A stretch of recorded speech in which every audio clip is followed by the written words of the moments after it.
My wife thought she got away with it, until her one-night stand turned out to be my cousin. He had no idea she was married until I showed him our wedding photos. Furious, he sent me every text, every picture, every detail.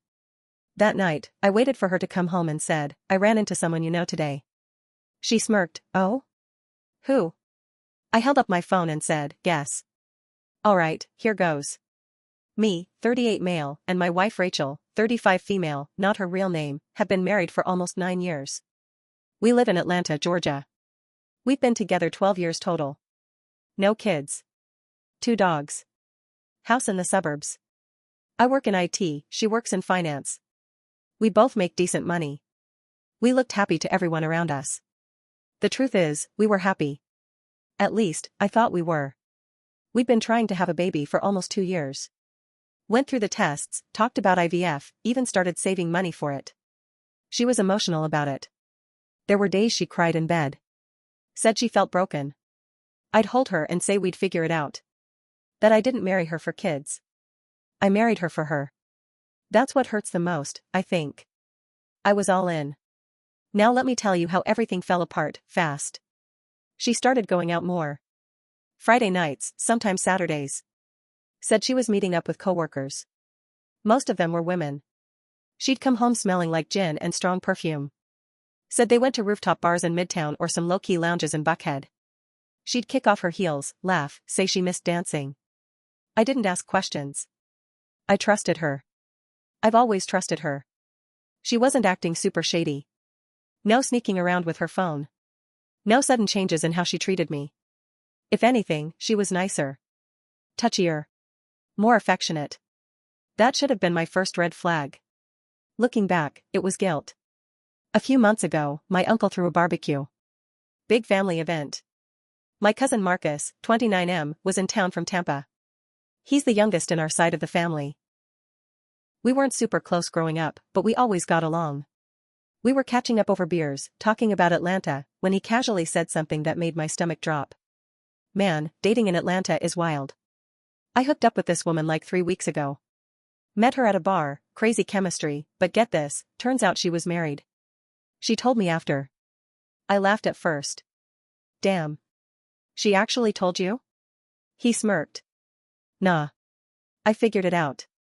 She stopped responding to my texts. So I checked her Insta. Saw a picture from a wedding. Same girl. Different name. Married. Damn, I said, pretending to be amused. What bar? Some rooftop spot in Buckhead. Don't remember the name. She said she worked in finance. Said her name was Ray. Ray. I felt my chest tighten. Rachel always introduced herself as Ray to new people.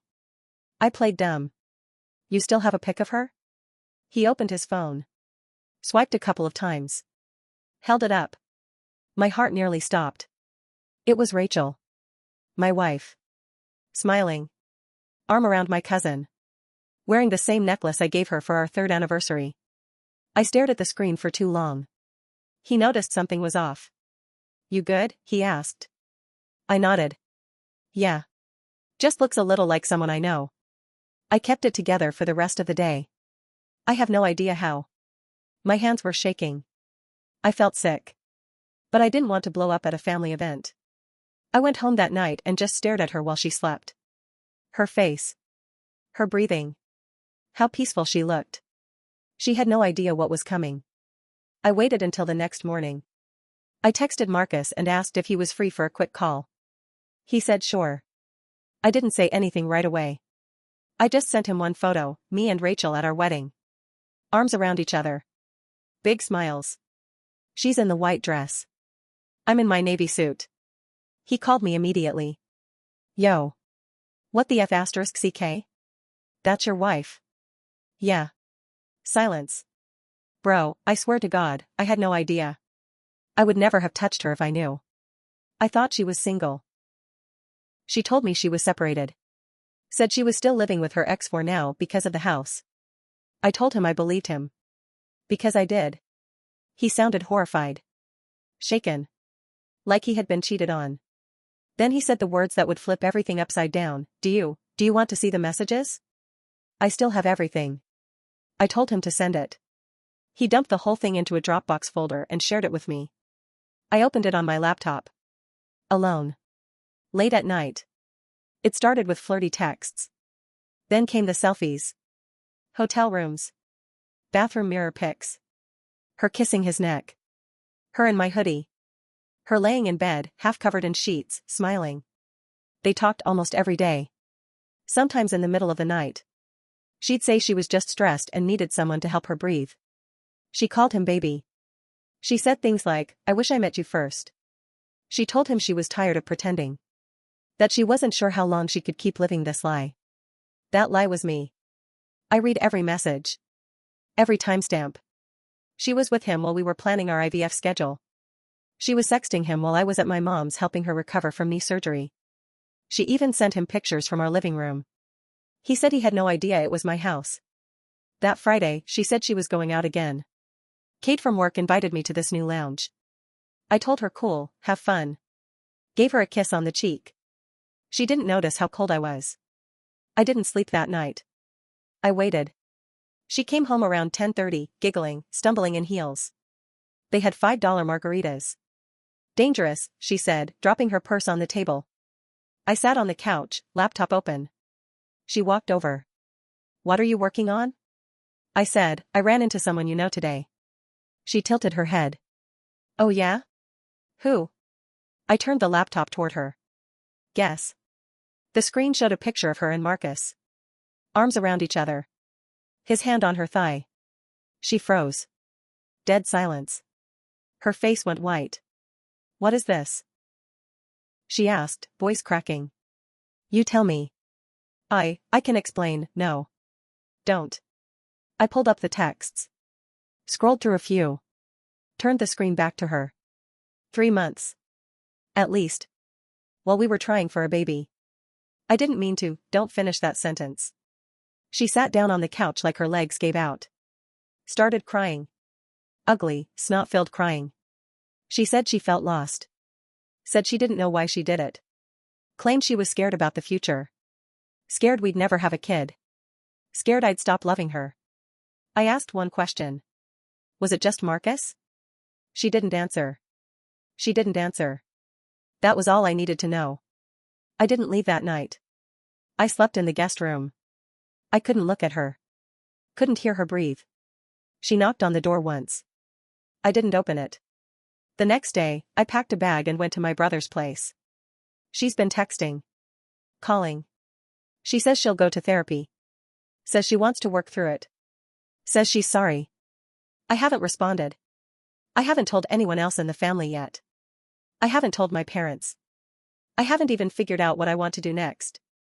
All I know is, nothing is ever going to be the same again. It's been 5 days since I left the house. He said he couldn't stop thinking about it. He felt sick. Kept apologizing. I told him again, it wasn't his fault. He was lied to. But then he said something that caught me off guard. "I think she's still lying to both of us." "What do you mean?" "I think you're not the only one she's married to." Silence. I thought he was joking. He wasn't. He told me that after I sent him the wedding photo, he started digging. Looking back at old convos, old social media posts. Apparently, Rachel had a second Instagram. Totally private. Different last name. Different vibe. Nothing obvious, but still suspicious.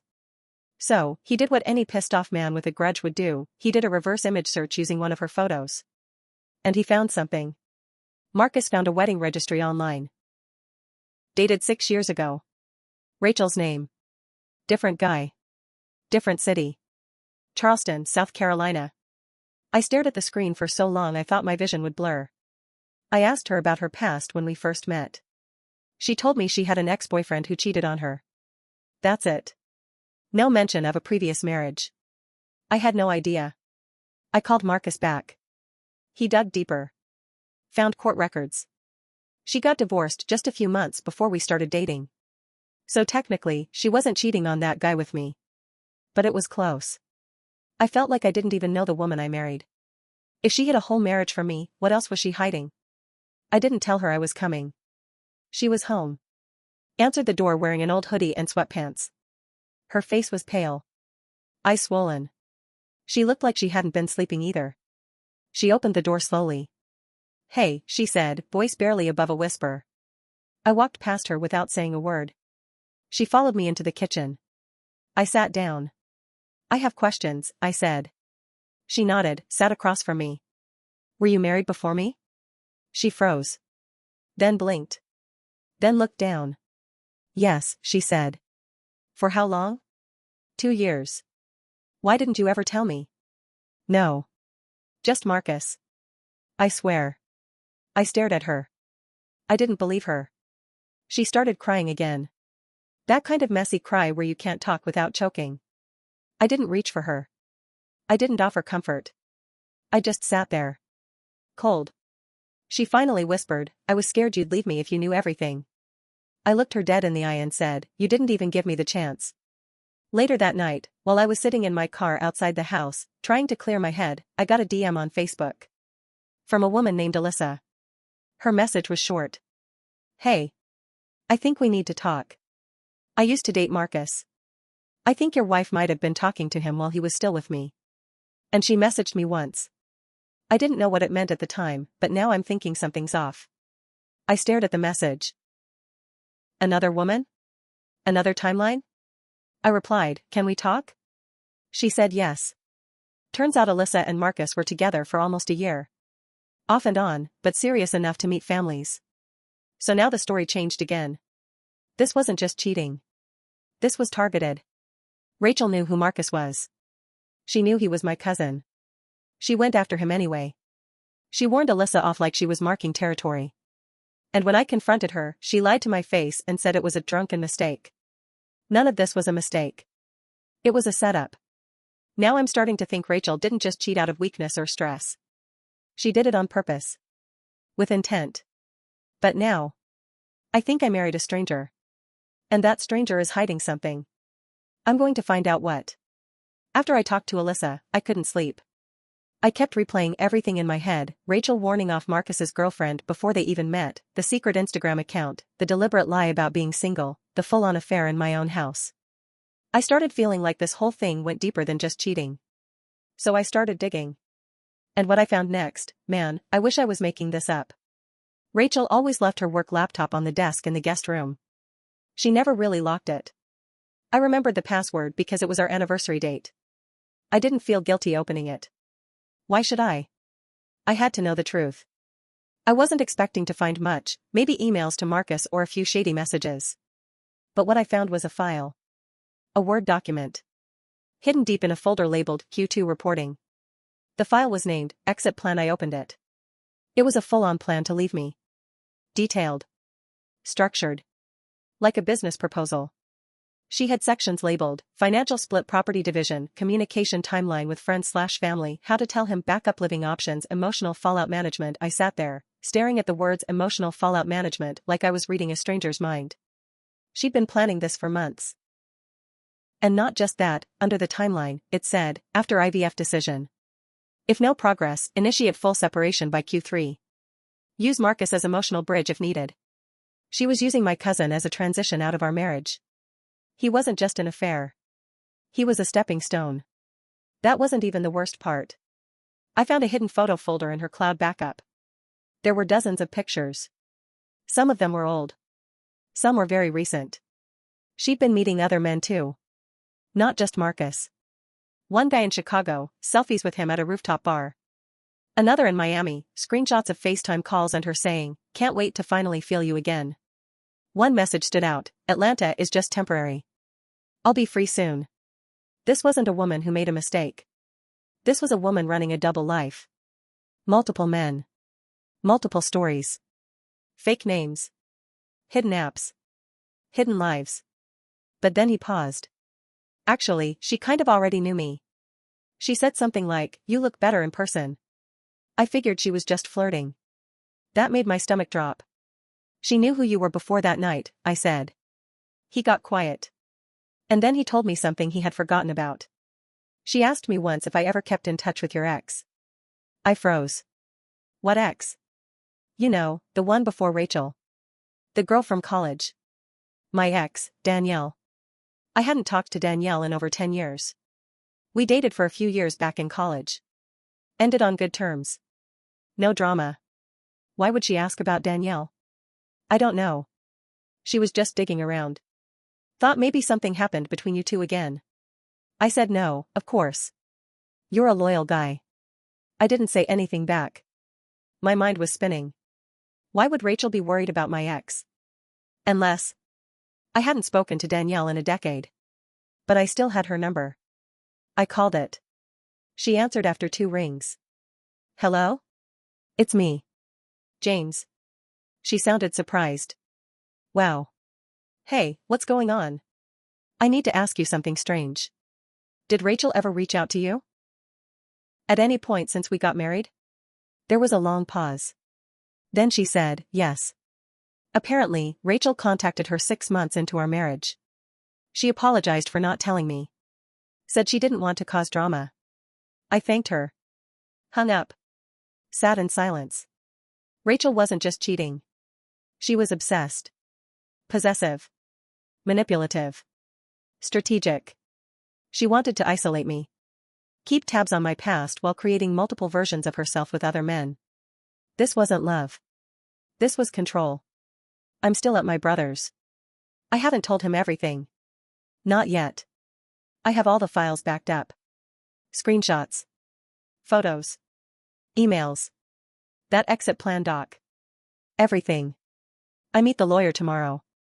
I'm not just thinking about divorce anymore. I'm thinking about protecting myself, financially, legally, emotionally. Rachel doesn't just lie. There's something broken in her. But I'm not going to be another piece in her puzzle. Not anymore. I met with the lawyer. Everything was ready. But I didn't file. Not yet.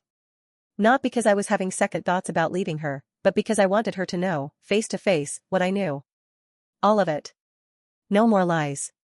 No more hiding. No way to back out of it. I wanted the truth exposed. And not just for me. For everyone. I planned a small get-together at our house. Told Rachel I wanted to talk. I acted like maybe I was willing to hear her out. She jumped at it. Told me she'd cook dinner. Just like old times. What she didn't know was I also invited Marcus. And my brother. And our mutual friend Carla, someone who used to be close with both of us but hadn't been around much lately. Rachel had pushed her away months ago. Now I knew why. Carla asks questions. Rachel thought it was just the 2 of us. Until they started arriving. I didn't raise my voice. I didn't need to. I read the part about using Marcus as an emotional bridge. I read the part where she planned to manage fallout. I scrolled and showed the photos from the cloud backup. Her with Marcus. Her with 2 other men. Her messages to Alyssa. Then I played the voicemail Danielle left me the night before. She was crying. Saying she never knew the woman who sent her those threats was my wife. The room was dead silent. Rachel stared at the screen, then at each person in the room. Her eyes were wide. Mouth slightly open. No words. Carla was the first to speak. Oh my God. Ray. You planned this? Marcus looked like he wanted to crawl out of his own skin. You told me you were separated. That he was abusive. That you were scared of him. My brother just shook his head. How long have you been running this con? Rachel finally spoke. I didn't mean for it to go this far. That made me laugh. Actually laugh. Really? You didn't mean to cheat with my cousin? You didn't mean to make a spreadsheet about how to leave me? You didn't mean to stalk my ex, and lie to your own affair partner, and, what, audition other backup men in case Marcus didn't work out? She looked around the room again, like maybe someone would defend her. No one did. She broke. She dropped to her knees, hands over her face. Started sobbing. Everything was falling apart. I didn't know how to fix it. I felt trapped. You wanted a baby and I couldn't even do that right. I stayed still. She kept going. Between sobs, she spilled it all. She never got over the fear of being left.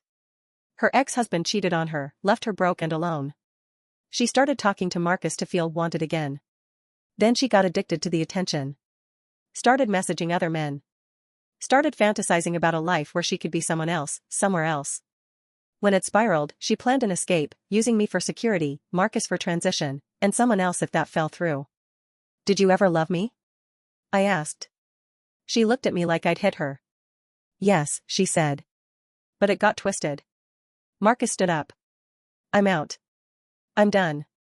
He didn't even look at her. Just walked out. Carla gave Rachel one last look, like she didn't even recognize her anymore, and followed Marcus. My brother stayed behind.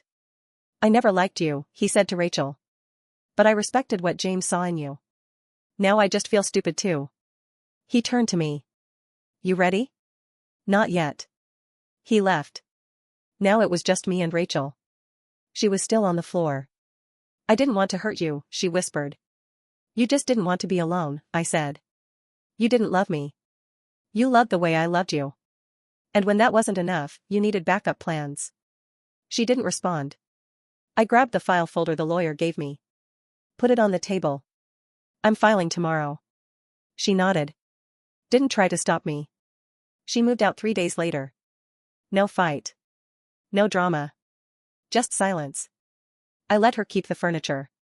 I didn't want anything that reminded me of us. I kept the house, the dogs, and a deep, ugly scar across what used to be my sense of reality. Marcus blocked her. Carla cut her off. My brother told our parents. They were shocked but didn't say much. Just asked if I was okay. I wasn't. But I was finally clear. It's been 3 months now. I'm officially divorced. I'm in therapy. I started running again. Started eating better. I deleted every old photo. I gave away the wedding album. I still think about her sometimes. Not with love. Not even with hate. Just, with disbelief. She could have just left. She could have said, this isn't working. Instead, she built an escape room out of lies and waited for it to collapse. I didn't deserve what she did. But I survived it. And that means something. You never really know someone until they don't need you anymore. I gave everything to her. And now I'm giving everything back to myself. No more lies. No more half-truths. Just peace. One slow, quiet, honest day at a time.